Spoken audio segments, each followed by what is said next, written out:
Welcome to our series of Voices of eGrocery Middle East Edition. In this episode of Voices of eGrocery, we meet Lulu Hypermarket, one of the region's largest and most innovative retailers, to uncover how they're transforming operations with technology. From smarter picking to faster deliveries and AI-powered forecasting, Lulu and Instali are proving that efficiency isn't just about speed, it's about profitability.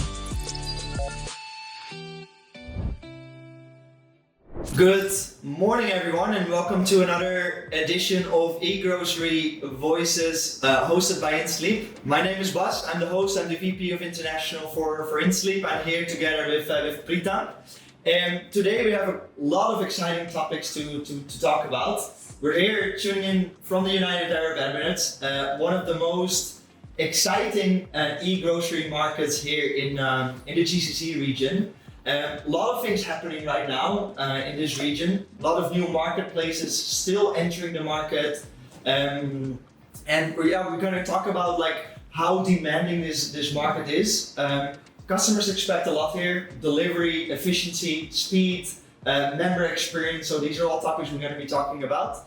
Pritam is an operations director in Lulu, one of the biggest hypermarket retailers here in the GCC region. You have experience as well working for leading marketplaces in India. So maybe you quickly want to give an introduction to the audience and tell a little bit more about yourself. Okay. Good morning, all. Hi. My name is Pritam, and I've been with Lulu Group for the last 4 years now. I've been leading their omni-channel business since 2022. When I joined, it was only a biggest retailer across the market. And we thought of why not getting another channel of revenue, which was e-commerce, and from then this journey started. Let's start with the United Arab Emirates, which is one of the most digital mature markets here in the GCC region. And in InSleep, something that we tend to do is the moment a market is digital mature, that also brings a lot of complexity. And we at InSleep we like to focus on the basics. And focusing on the basics is meaning focusing on operational efficiency metrics that actually matter. And there's two main metrics that we tend to focus on.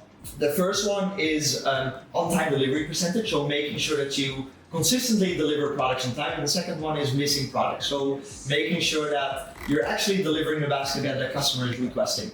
And something that we've seen as well is that Middle East retailers are still struggling, focusing on hitting the right metrics on these two operational efficiency standards. And why do you think this is? And maybe in your answer you can give a bit of context as well, like how Lulu is working on creating better efficiency metrics here. Yeah, it's really very easy thing to fix, but it's again complicated. It's a synthetic design, we call it in operations. That's something, a terminology I always use. It's a synthetic operational tweak that we have done. Mm-hmm. So basically in scheduling a basket or fulfilling a basket, what an ideal process says that you allocate a picker or a staff who does the picking. He goes, pick, pack everything from every section, comes in, consolidate at one place and ships it out. Mm-hmm. While in Lulu, we have introduced a pick by zone feature, in which it takes, you can reduce your pick time by 50% than the traditional picking method. So here what happens, you allocate pickers to each of the zones of your store, like Lulu stores, or any big hypermarkets, right? They are 50,000 square feet, 60,000 square feet big. Yeah. So for one person to roam around the entire 50,000 square feet, his walk time is going to take a long time. So what we did with this pick by zone, allocating pickers to their individual zones, and whenever any order is coming, it automatically gets split to those zones. Yeah. So every zone will have certain categories and certain products. Mm-hmm. It automatically gets split to their zone. He starts picking. And then once he picks it, we have designed a consolidation area. Everyone brings in their stuff. They do not have to wait for the other person. They park it in their individual aisles, and the second person, when he comes, he already know the part of that particular order is already parked in certain aisle number. So he goes, drops it in the same aisle. He doesn't have to ask anyone. It is kind of an automated model performed by a human being. Then the last picker, when he comes, he sees in his device everything is being parked. He just have to close the order. That's it. Okay. So that is one way where we have made sure how we can consume lesser picking time and give the promised delivery time always inaccurate. And second is for every picking model or for every order that has come, we have put a cutoff design there. Okay. Like every picker or every person who is involved into the pick pack process, they will have a certain cutoff for every order. So that cutoff we have kept it at a 5 or 7 minutes, which is again a synthetic design for us. Yeah. This allows the driver to load the vehicle. So we in normal traditional operation model, no one considers the driver's loading time and the parking checkout time. Even if you see Dubai, the stores where they are located, it's a heavy rush area. So the driver, any driver you are giving an order to, he needs 15-17 minutes for his loading and checkout. Yeah. That slack timing we have computed into our picking time. So the in-house, the UTR operation team solves the problem of the last mile. Yeah. Okay. So that's how we have cracked that on-time delivery, and we are already at 95% plus. So that's something in benchmark we would like to continue. Wow. And on the missing products, like what do you guys do here in order to get the right metrics in place? With Lulu, again, we have developed something, demand planning supply chain network. So until now, it was done manually. It was all brains working behind. Now we are switching to different model, which we'll talk later on. Yeah. So what it does is it analyzes the pattern, the sales pattern from each category, from each master categories, from subcategories at a brand level even. So this analysis is done at a weekday versus weekend, VAU versus event days, all those things considering. It analyzes your sales pattern. And then it sends a procurement requirement to the buying team, to the central buying team, saying, hey, these are my requirements for Lulu Retail, for my Aggregate 1, for my Commerce 2, whatever commerce channels we operate. It will give a precise demand plan. Okay. So following that, it solves our problem. So, right. But yeah, it's a long journey to cover. We have already done like a lot of brilliant numbers in terms of controlling the auto stocks. Back in 2022, we were at 25-30%, which is now less than 10%. Wow. The next milestone that we are targeting is something less than 2% out of stock. Okay. Good. We're going to talk about demand planning and the function of AI and demand planning as well later on in the discussion. What I would love to understand a bit as well, because we talked about the United Arab Emirates being very digital mature, but then when we have a look to the other markets in Saudi, Bahrain, Oman, Qatar, it's less mature in that sense. How do you compare the United Arab Emirates towards the other GCC countries, and how do you feel like this is going to evolve in the next few years? UAE will still keep on evolving, but not at the pace what it has evolved in last 5 years. It's going to slow down because the saturation has already come in into the UAE market. So now if you see it, I'll go to a certain bit of numbers. 27% CAGR is the UAE's run rate currently on the commerce growth year on year, which I see it might fall down by 4 to 5% in next 2 to 4 years. It should continue at 20%. But the next biggest market followed after UAE is going to be Saudi and Qatar. Okay. Qatar is a more mature market in terms of buying behavior. It will be surprising for people to know, but Qatar always has a 50% balancing in commerce, like 50% from the grocery and 50% from the electronics and TCG. Mm-hmm. So this is what we have also seen in our sales pattern. So people who are ordering from online, they are also very, very keen to buy TV, fridge, electronics, laptops, PlayStations also. Okay. So we have a 50% split market in the commerce there. Is looking for players who can deliver them something into our electronic event. I have guests back in my home and I need a juicer immediately. If someone can deliver me in the next 2 hours, he wins the market. And that's where Lulu is already winning the market in Qatar. Okay. Followed by KSA, that is a huge market, but the growth, but the adaptation of commerce has been very slow there until now. Why do you think it has been so slow in that market? It is predominantly a people choice and availability. So the Saudi market is more prone towards a quick requirement. Yeah. Right? It's not very much planned. It's a very It's subtle like a market. 10-15 minute delivery Yes, promise, yes. right? Yeah. And until now, I think anyone didn't crack that code that okay, if this market needs a transformation for quick delivery. Now I think people have understood with a lot of new players coming in, marketplace coming in, even the retailers, the nurtured retailers were already present, including Lulu, Carrefour and everyone. All are looking to tap into that zone. So by 2030, I see Saudi market growing at 30-35% CAGR. Okay. So that is something big market. Even the country is investing a lot in terms of bringing new people, new talents. Companies are coming in, flushing into the market. Yes, we see that. That's going to attract a lot of expats there. Mhm. That will be a key player or key role changer into the commerce market. Yeah. Saudi will grow a bit more. Then comes to other markets, Bahrain, Oman, Kuwait. They are all as very subtle market. They are already nurtured. They are already composed, and lot of intake doesn't happen with respect to expats into those countries. Okay. So they are kind of saturated. They will grow at double digit, but not as fast as UAE and Saudi. Okay. In the next 5 years. Great. That's how we as a company also targeting Saudi as our biggest Yes. rate market. Okay. So now we have done it. Next is No, the next one is to crack is Saudi Arabia. Yes. Okay, great. In order to crack these markets, like one of the most important topics that is being discussed in boardrooms is profitability in e-commerce. We still see in the Middle East that profitability is a very tough topic. It's hard to consistently reach profitability numbers in all of the different markets. Why do you think this is so hard, and how do you see this profitability topic evolve in the next few years in the region?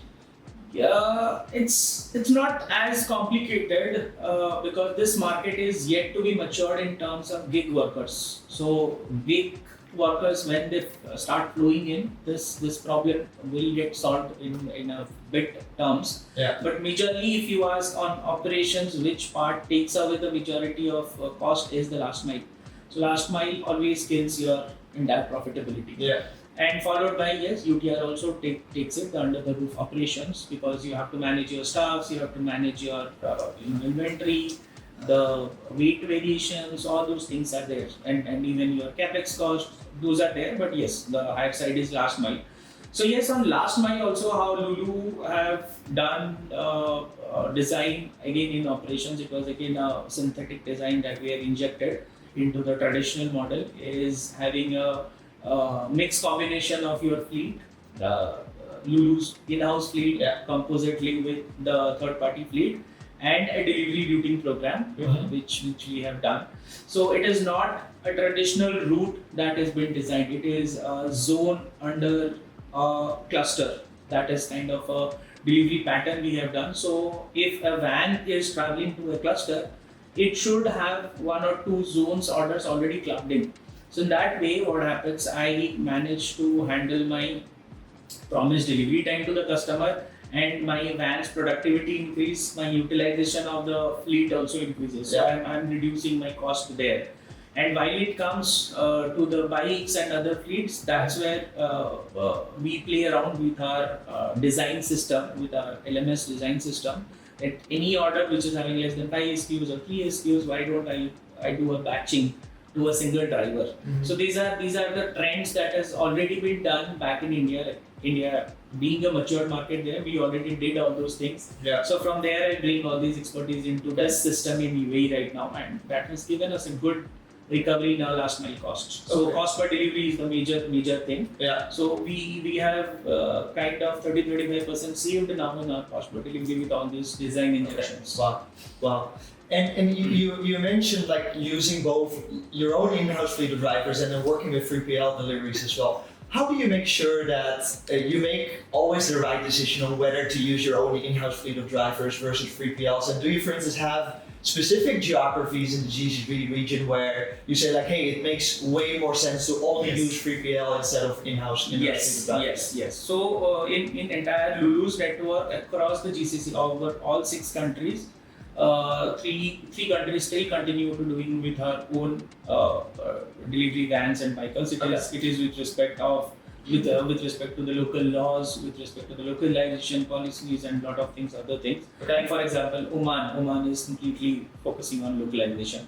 So we have got Omanis who are helping us in delivery, doing the drop shipping, but with our own vehicles, which is a chiller van and everything, and we fill in those vans with 4 to 5 orders in one trip. We have a cut-off time, as I have already told. We compute everything into those order intake, and we meet the delivery promise time along with the system. But when it comes to UAE, because it's a skater market, we have to use both the fleets. It's a mixed fleet. It's actually a mixed fleet of all three, layers, which is Lulu's own vans, the bigger vans, with the sedan cars given by the third parties along with the bikers.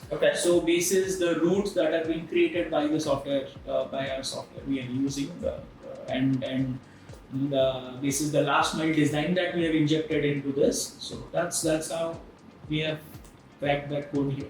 So which fleet will be allocated, we have given a parameters injected into the system, saying that hey, if my basket is this, if my routes are this, if the timing of the drop is this, then you allocate to this X fleet. Fair enough.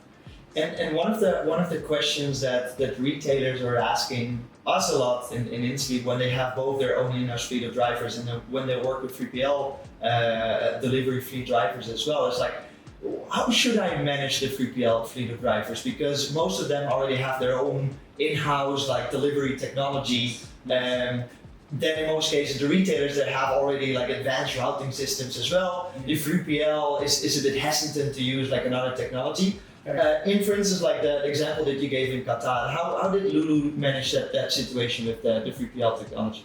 So it's a two-way thing. One is the integration of our OMS into the tech system, into the last mile tech system. Wherever it is possible, we do that integration. And whenever an order comes over here, we have set some designs or we have set some parameters.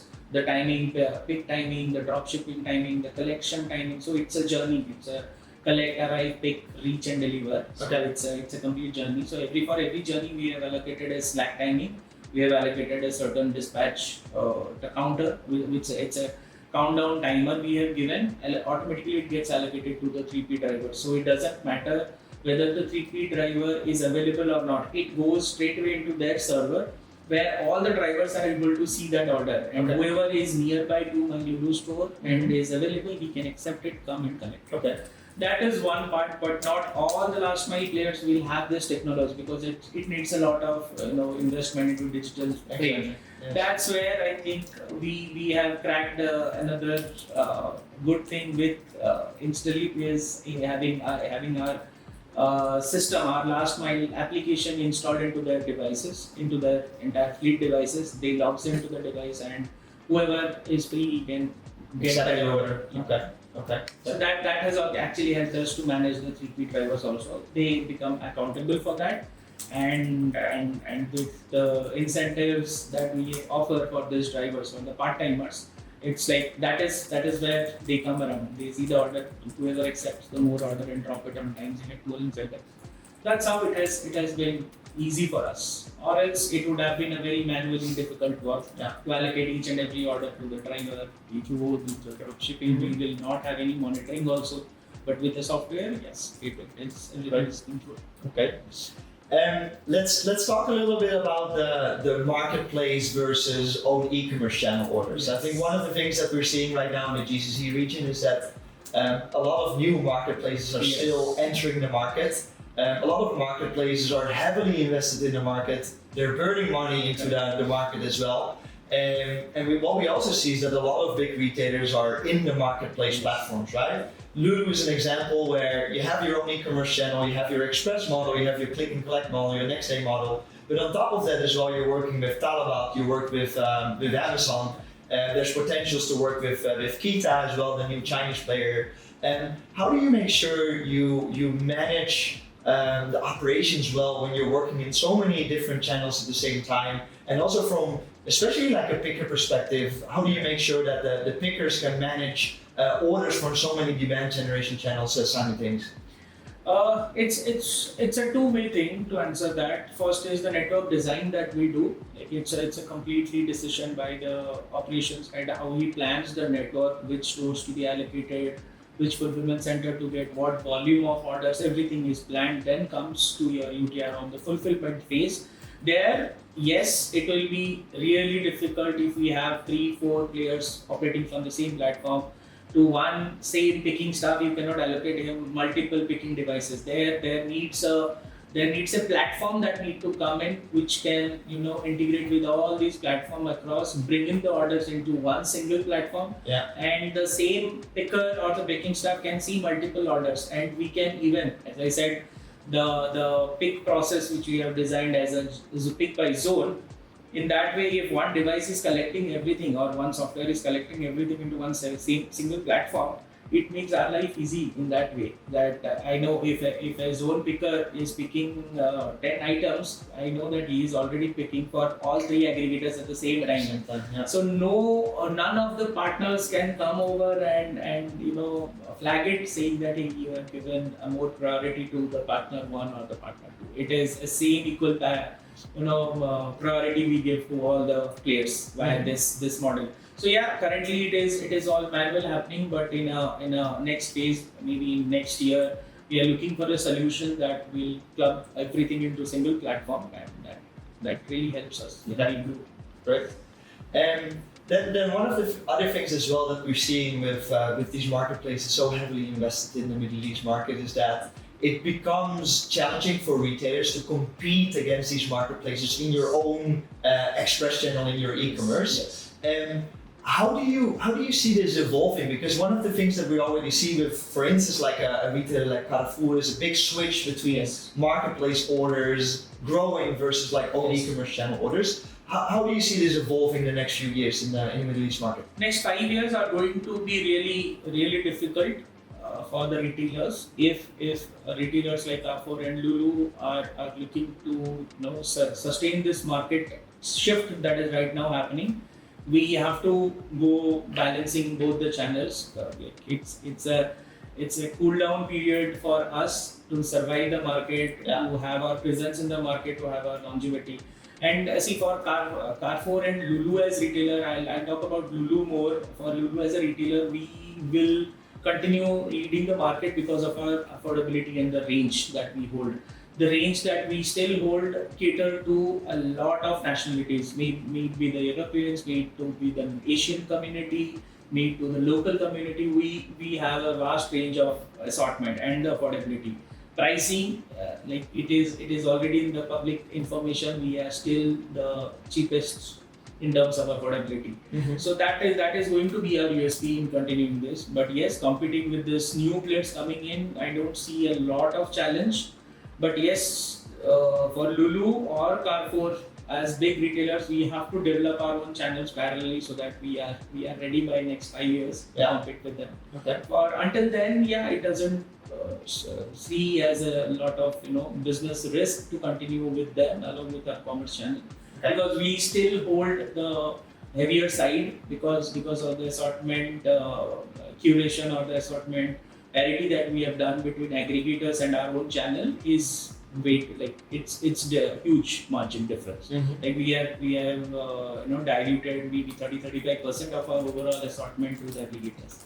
So we still hold the bigger size in your own e-commerce. So that always gives us the strength to survive the market, because people, for a consumer, if he wants everything, like we call it, we have given it a very catchy name, store to door in minutes. Mm-hmm. So you being a consumer, if searching for fresh veggies along with the juicer, along with the microwave, along with the barbecue, you need to go to the Lulu platform, right, in order to order this. Yeah. Yes, that you won't get it in the marketplace. Mm-hmm. You want everything at one go, it's you. Okay.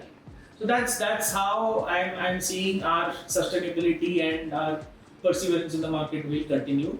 Aggregator will also grow, and we also will let us see. Okay, great. Let's talk about on-time delivery percentages. I know by fact that Lulu has a very high on-time percentage. Can you explain to the audience and the e-commerce directors that are tuning in, like why you guys are are hitting such good numbers, and what you're also doing in the next few years in order to continuously like improve this number. It's all on operations that we have done. It's all out of the traditional designs, out of the normal design. So usually what happens whenever for any platform or any retailers, whenever an order comes, they start picking. We do a pre-picking even before the order comes. This is something I'm not very sure if people knows about Domino's also. So it will be very surprising for people whenever you are browsing or you have reached the checkout page in Domino's by ordering online. At that moment, the backend team gets a notification and they start preparing the dough. The base they start preparing even before you check out, because you have already hit the checkout page, you have added things to your cart. Yeah. By that time, the analysis says that 95% conversion already has happened. So they start preparing the base and they save the costs. So something of that kind is injected into our Lulu's UTI operation model. Mm-hmm. We know veggies, potatoes, onions, milk, fresh chicken, meat. These are your bakery items. These are something I will anyways get an order. Even if I don't get an order, my walk-in customers are going to take it from me. So it's never going to be wastage. So we have selected top 1000 SKUs from our fast-moving lines. We do already a pre-packing of it early in the morning at 4 a.m. in the morning. My entire team, my back-end team works on that. They prepare, we give them a demand plan for the first 3 hours or 4 hours, because that will be the max freshness lock that we do. Mm-hmm. So they do pre-packing and keep it in the picking aisles. So my picker doesn't even have to wait in the picking aisles to weigh it. So it is for us per item picking from a retail hypermarket is less than a minute, which is ideally a trend in that happens in dark stores, because dark stores are smaller in size, they have lesser assortment. Yes. But even having the bigger size in our store, 50,000 square feet and 50-60,000 assortment, we still manage to pick in less than 1 minute per item. So that is one code that we have cracked here. It was an infusion of lot of minds, brains, calculations, everything came in. Mm-hmm. And that's how those top 1000 KVIs, we call them, that have been designed. And we do pre-packing of that, and that solves our problem. Even if it is a basket size of 30 items, my team picks it in 15 to 16 minutes. Okay. Wow. You mentioned the dark store operations. I think it's a very interesting topic as well, and I know that in some countries Lulu made a decision to move away from dark store operations and go back to normal in-store hypermarket picking. Can you give a bit of context on why the decision was made? Was it because of not having enough volume in dark stores? Was it because of real estate costs or ongoing costs from the dark store operations? What's the reason you guys moved towards a hypermarket? It was not about the volume. Volume we already had. It was the dark store decision was again to meet this promised delivery time. So when this new team and we all joined in back in 2022, we had this operations process already in our mind to implement. So when we saw we implemented that effectively in the retail stores directly, mm-hmm. So that saves a lot of your capex cost, right? And that was when the operations team suggested the management that hey, we move out of the dark store and I'm saving this X percentage for you in the operations cost. Because I can do the same fulfillment, I can use my same channel nodes into the fulfillment centers, mm-hmm. And Lulu is already having 260 plus network outlets across the group, so that itself makes us win-win in the market. It will be an added investment for us, mm-hmm. So which if we save it from there, we can spend it on our marketing stuff at other channels. Makes sense. So that was the whole reason for us to switch back from dark store to the fulfillment store. Okay, right. So the operation team always takes a small percentage of credit out of that cost saving. Nice. One of the challenges that retailers have as well when they move away from dark store operations and they go back to normal in-store hypermarket picking is that you need to be able to hit efficiencies for picking in stores, right? Especially in hypermarkets, it's challenging.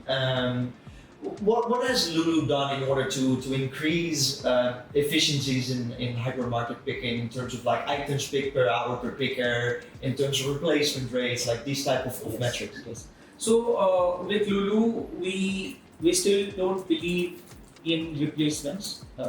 For us, it is a poor consumer experience. If you have ordered something, that is something that you like. That's why you have ordered it. Yeah. For example, if you go to the milk segment, there we have a lot of brands like Almanai, Hatna, everything is there. Rawabi. So if you have ordered Marai, that means you like it. I should not come to you even asking that, hey, I don't have Marai, can you go with Rawabi this time? Mm-hmm. So we don't believe in that. That's where the entire demand planning has come into picture. That has helped us in having an in full basket on these. Mm-hmm. So joint combinedly we call it as a perfect order score or perfect order percentage. The target that we are benchmarking is 90%. We are currently at 90 to 93%. I saw that. Yeah. That includes both your aspects, your on-time delivery and in full baskets. So we are equally giving weightage to both the segments so that our perfect order percentage goes up. And how efficiently we have managed the picking from the store is again something on the hardcore design, on the picking trolleys that we have designed, the picking crates that we have designed. It is all that we have done it. These are not the traditional things that you see everywhere. Mm-hmm. So few small tweaks, making it a bit thinner, that picking trolley, making it a 6 crate from 8 crate or 10 crate. It helped us in managing both the footfall of the retail consumers. We don't want the customers who are walking their experience to go back, because that will always be our primary revenue channel and primary consumer experience channel for any customers who knows Lulu for last 35-40 years we are in the market. But yes, these are a few operational things that has helped us to manage efficiently both the retail as well as the online commerce from the same sites. And you mentioned demand planning. Yes. We talked a little bit about AI as well on earlier in the conversation. I know Lulu has invested as well in a new solution from Relix in order to work on this. Can you explain a little bit on towards the audience how you believe AI will help Lulu or other Middle Eastern retailers do demand planning in the next few years? It's AI is going to take away a lot of mental mathematics that we used to do on the people who are in the system from last 15-20 years. We always relied on our mental maths, on the brains of the people. Yeah. So it was like it's a channel starting from every customer when they walks into your store till the time they shop something and goes out. That customer may be in physical, that customer may be in digital form. So it is all about a customer, how much time he spends on every section, on every aisles, and then what is the conversion that we see. Everything now we are calculating or analyzing manually. Coming in, AI is going to analyze everything for you. Let's say, for example, I can tell, they say, hey, you have 1 million customers walking into your stores every day. Out of that, 10% spend more than 2 minutes in the veggies or the fresh vegetable section, and there your conversion is at 98%. So that itself gives you a funnel that my fresh fruits and vegetables are the top sold master categories. So that goes to priority 1. Similarly, the AI does an analysis of the master category, then drill down to the category level, drill down further into the SKUs and the brand level, which gets sold and what is the conversion, footfall conversion. Along with when it goes to the digital channel, same way the system analyzes the time that any consumer spent on my web front, on every section, on every category tiles, on every product description, the time they spent, they will analyze everything, and then AI says me that, hey, fresh tomatoes, maybe GCC brand is your top seller across the tomato categories. And it will precisely tell me this many kgs or inches you are selling it off from every store. This is the volume that you are injecting into it. That really helps. That has helped us till now manually. With AI, that is going to be more precise. What I said is currently we are at less than 10% of out of stock, which our ambition is to go to less than 2%. That's where AI is going to help. Relax has already started helping us in a note. saying that Relax analyzes all our brands and categories, and it tells us, hey, you have certain categories which are not even selling from your store, so why to put it across your stores? Yeah, leverage it out, and then in place of that, you can add your top selling SKUs. Yeah. So they are. The AI also is an agent which is going to help us in terms of merchandising layout. Earlier back in 90s, I remember when apparel merchandising layouts were also happening. It was those mathematics, pen and paper.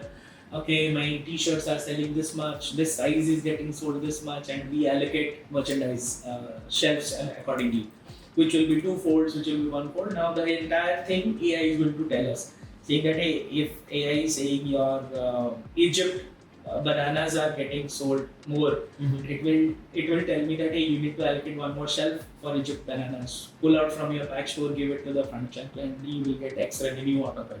So that AI agent is going to help us not only in analyzing our bad stocks that is already there in the store, it is going to help us in merchandising layout, the demand planning, and of course the revenue planning. It's kind of, this is towards a profitability mode also, because with this exact demand planning that we get, we play around with our retail media income as well. So it's kind of a channel that is going to help us in terms of the profitability also. Right. So we are seeing it big, because yes, by in next 5 years, Lulu is looking, or Lulu, the ambition of Lulu is to have multi-channel of operations. We don't call them, or we don't see anyone as our competition, but as a convenience channel, because the end consumer is Lulu's consumer. He wants Lulu's product, that's why he's searching Lulu across the platform. So I don't see it as a competition for us. Anywhere the consumer can go, because these marketplaces, they have their sweet subscription system that they lock into the consumers. So we as a big group, we don't want to miss out any corners through which we can be available to our customers. It can be through any channel, it can be through any convenience model. So that's the ambition. Yes, from that mental maths to AI, we are seeing it growing rapidly. In last 6 months, we have seen a lot of developments coming in through Relax. We are expecting a lot more. Amazing. I love the ambitious mindset that you guys have in Lulu, and a lot of very interesting insights regarding AI. One last question that I have for you today, Pritam, is geared towards profitability. If you have to give one single piece of advice to everyone in the audience for the upcoming few years, what would you tell e-commerce directors and operations directors on how to continuously get better profitability rates in e-commerce? It's a term that I've been using quite a time in this entire session, is design your own synthetic operations model, which suits suits your operations dynamics, or your stores format, or the business model that you are running. It has to be tweaked, like we did a tweak that suits for Lulu. Basically, the profitability driving mostly comes in optimizing your last mile and the middle mile. Rest all expenses are basis the business of the volume that comes in, your marketing, capex, everything. But your last mile, if you have, mostly I would conclude in one word: you need a platform basically that can consume all this everything into one single window that gives you the both water management system as well as the last mile management system, and you can design and redesign all those synthetic strings into it. That's where you get your profitability. I think we are already into that zone there instantly.